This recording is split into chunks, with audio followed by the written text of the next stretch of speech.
Hi అండి. 'Arrogant Ravan' part 21. నువ్వు బాధపడుతున్నావని తెలుసుకోలేకపోయాను.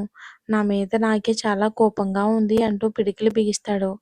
దానితో అభి దేవి చేతి మీద చెయ్యి వేసి, సార్ మీకు చెప్పకపోవటం నా తప్పు. మీరలా అనుకోవద్దు అంటుంది దేవి కళ్ళల్లోకి చూస్తూ. పొట్టి అసలు నిన్ను అంటూ నవ్వుతూ దగ్గరికి తీసుకుని నుదుటి మీద ముద్దు పెట్టుకుని, పో వెళ్ళు 2 డేస్‌లో మన ఆఫీస్‌లో చిన్న పార్టీ ఉంది. ప్రాజెక్టు సక్సెస్ అయిన సందర్భంగా ఓకేనా అంటాడు. అవునా! మరి ఇంకా ఆఫీస్‌లో చెప్పలేదు అంటుంది. లేదు రేపు అనౌన్స్ చేస్తాను అంటాడు. సరే మరి నేను వెళ్ళనా అంటుంది. ఆ! అంటాడు నవ్వుతూ దేవ్.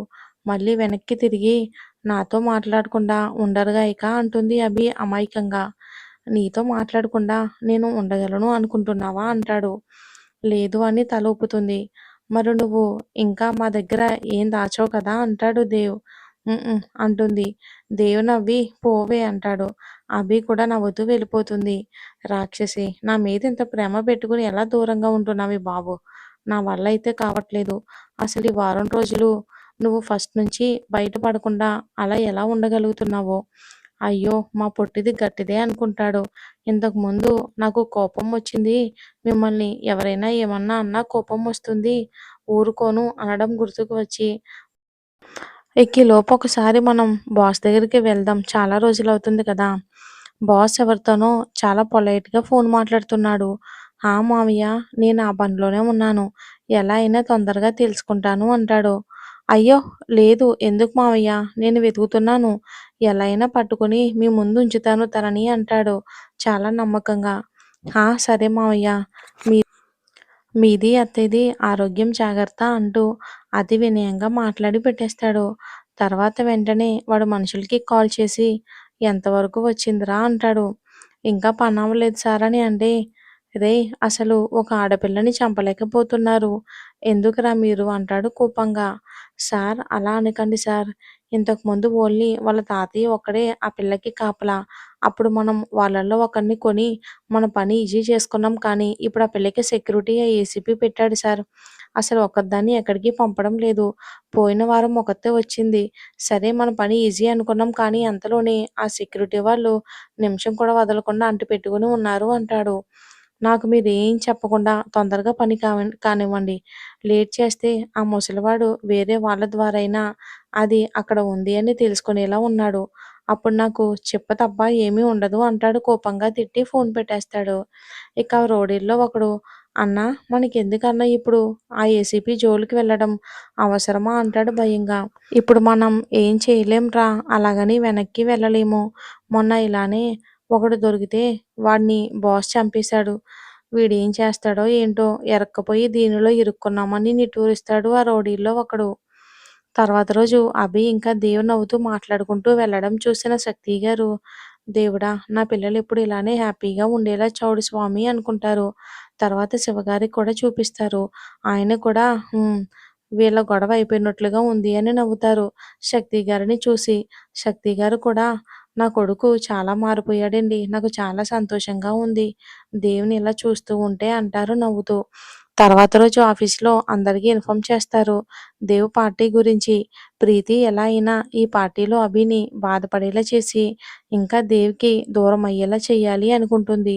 తర్వాత రోజు ఆఫీస్‌కి వెళ్ళి ఈవినింగ్ పార్టీకి రెడీ అయ్యి వచ్చిన అభి వైపుకి అలానే చూస్తూ ఉండిపోతాడు దేవ్. మరి మన అభి అంతలా ఉంది. రెడ్ కలర్ శారీలో తక్కువ ఆర్నమెంట్స్‌తో సింపుల్‌గా చాలా అందంగా ఉంది. కరెక్ట్‌గా పార్టీ స్టార్ట్ అయిన 3 గంటల తర్వాత దేవ్ క్యాబిన్‌లో దేవ్ ఇంకా నందు కోపంగా చూస్తూ ఉంటారు ప్రీతిని.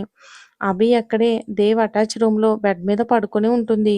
ఆద్య అప్పుడే దేవ్ దగ్గరికి వస్తుంది. అభి దగ్గర నుంచి ఆద్య రాగానే దేవ్ ఆద్య అంటాడు కోపంగా ప్రీతి వైపుకు చూస్తూ. ఆ ఇక చూపు అర్థమైనట్లుగా వెళ్ళి లాగిపెట్టి ప్రీతిని ఒకటి పీకుతుంది. అసలేం జరిగిందో 3 గంటల ముందుకు వెళ్దాం.